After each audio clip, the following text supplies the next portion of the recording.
pas important. Oui?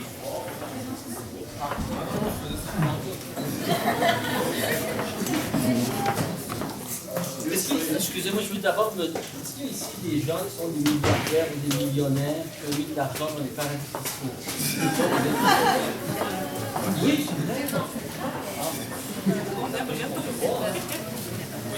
c'est parce que comme je vais devoir donner mon opinion sur les paradis fiscaux et sur ces milliardaires, alors je voulais ne pas trop offusquer. Tu parlais des hypothèses d'assemblée. J'ai entendu dire que le ministre Barrett est allé se faire opérer aux États-Unis. Semblait qu'il faut que je m'enseigne davantage. Des sources bien informées. C'est vrai. Bon, écoutez. Mais je pense qu'il ne faut pas juger les personnes individuellement. C'est sûr que c'est un peu un désaveu du système de santé publique québécois si une telle chose s'est produite. Mais on se rappelle des fois qu'il y a des traitements hyper spécialisés, mettons en cancer, qui peuvent être disponibles dans un centre de recherche américain ou tantôt canadien ou québécois. On ne peut peut-être pas présumer des choses. J'espère qu'en tout cas sa santé est bonne.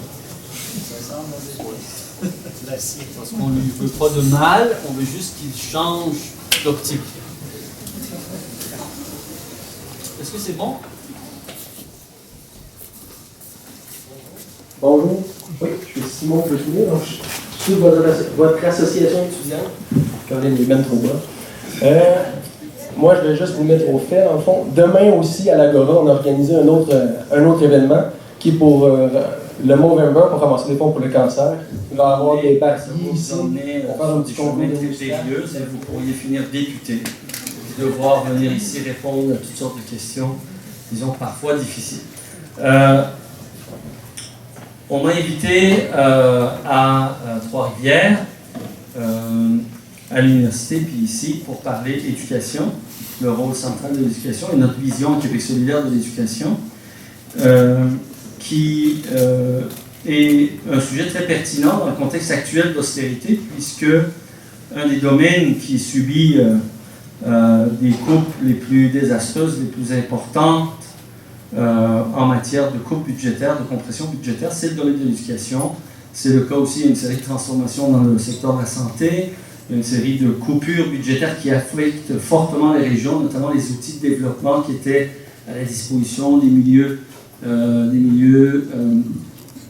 entrepreneuriales et entre les mains aussi des acteurs de développement locaux, coopératives, économie solidaire, CPE, etc. Tous ces outils-là ont été malheureusement chamboulés par les coupures qu'il y a eu dans les instruments de développement régionaux. Puis on pourrait décliner comme ça une série de conséquences que l'austérité a eues sur l'ensemble de la société. Mais dans le domaine de l'éducation, c'est particulièrement désastreux et nuisible et vraiment malheureux quand une vision comptable du rôle de l'État et du rôle du gouvernement dans le soutien à l'éducation nous entraîne là, parce que c'est très très mal avisé pour les perspectives d'émancipation, d'évolution des sociétés démocratiques modernes, même d'un point de vue strictement économique, qui est le point de vue habituel sur lesquels se fondent ces décisions-là par des gouvernements tels que le gouvernement libéral. D'abord, vous êtes, je crois, aussi informé que moi sur le fait que l'austérité, le modèle d'austérité, c'est-à-dire la compression des dépenses de l'État. D'abord, réglons une chose, là, le gouvernement, comme vous l'avez entendu régulièrement, dit « Ah non, non, ça, on nous accuse d'austérité, malgré le fait que les budgets sont en croissance. » Puis il prétend donc, comme les budgets sont en croissance, entre guillemets, il n'y a pas d'austérité, c'est juste des mesures de rigueur budgétaire. Or, c'est, bon, appelons-le comme on veut, mensonge, désinformation ou simplement ignorance de ceux qui tiennent ces propos. Cette question a été réglée dès janvier de cette année par un économiste qui pourtant était adepte de l'austérité, juste il y a une dizaine d'années. Pierre Fortin de l'UQAM, c'est un comptable, n'est-ce pas? C'est un économiste. Hein? Pierre Fortin était signataire il y a 10 ans, vous êtes la plupart trop jeunes pour vous en rappeler, les gens adeptes de l'économie de marché, qui disaient déjà il y a 10 ans, comme d'autres avant eux, qu'il fallait réduire le rôle de l'État, faire en sorte que les services soient plus limités et que le privé prenne plus de place, que les gens payaient trop d'impôts et que l'État était trop gros. Tous ces gens-là s'étaient réunis sous, je dirais, la direction d'André Pratt, éditorialiste en chef de la presse, et de M. Lucien Bouchard. J'imagine que tout le monde connaît M. Lucien Bouchard. M. Bouchard qui a été le premier premier ministre au Québec à sacraliser, à tenir pour une loi incontournable le fait qu'il fallait chaque année, pas sur 3 ans, comme même les libéraux à Ottawa admettent que ça serait justifié de faire, mais chaque année faire l'équilibre budgétaire, coûte que coûte. Et qui, dès 1998, a commencé à appliquer ces politiques qu'à l'époque on appelait de déficit zéro, qui aujourd'hui s'appelle austérité.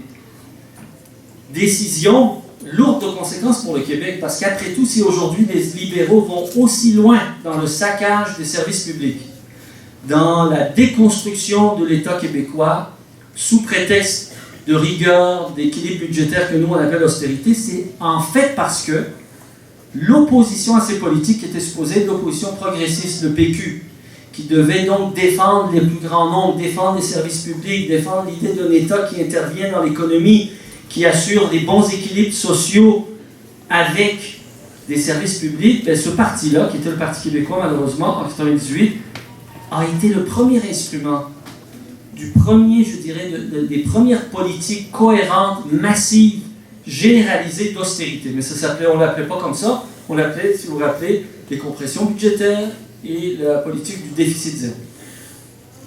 Plusieurs années plus tard, donc vers 2005, ces gens-là se sont réunis avec 10 autres personnalités, donc André Pratt, Lucien Bouchard et Fortin, Pierre Fortin, un économiste de renom de l'UQAM, pour émettre un manifeste qui a fait en sorte que des groupes populaires comme ceux dans lesquels j'étais actif, et moi j'étais à l'UFP à l'époque, avant Québec solidaire, on a écrit un contre-manifeste pour dire « Vous avez identifié des problèmes en société, on est d'accord. Vous avez présenté vos solutions qui sont toutes des solutions de marché, de réduction du rôle de l'État, de privatisation, etc., ou d'augmentation des tarifs des services. Mais voici des propositions alternatives pour un Québec solidaire. » On l'a appelé comme ça. Manifeste pour un Québec solidaire, alors que le leur était le manifeste des Lucie. Et on disait dès l'époque, non, il y a une manière d'assurer une prospérité économique, pas nécessairement croissance, mais prospérité économique. Il y a une manière d'équilibrer les budgets autrement qu'en sabrant dans l'éducation, en santé ou dans le panier des services publics. Ce qui s'appelait donc le Manifeste pour un Québec solidaire a débouché sur toutes sortes d'initiatives qui, 1 an plus tard, ont débouché à la fondation de Québec solidaire, puis on a emprunté ce nom-là. Or, Pierre Fortin, donc, qui était un des penseurs de cette idée que l'État était trop gros, puis qu'il y avait trop de gaspillage, puis qu'il fallait réduire les dépenses de l'État pour réduire les... De ces remises en question, Pierre Fortin s'est penché sur les programmes du gouvernement, puis a admis que même s'il y avait une croissance des dépenses, parce que les gens vont vous dire « Ah non, il n'y a pas d'austérité parce qu'il y a une croissance des dépenses ». Il y a une croissance des dépenses, mais il y a une croissance du PIB. Ce qu'il faut calculer, tout le monde s'accordait qu'il fallait absolument dégeler les frais de l'éducation. Rappelez-vous, hein,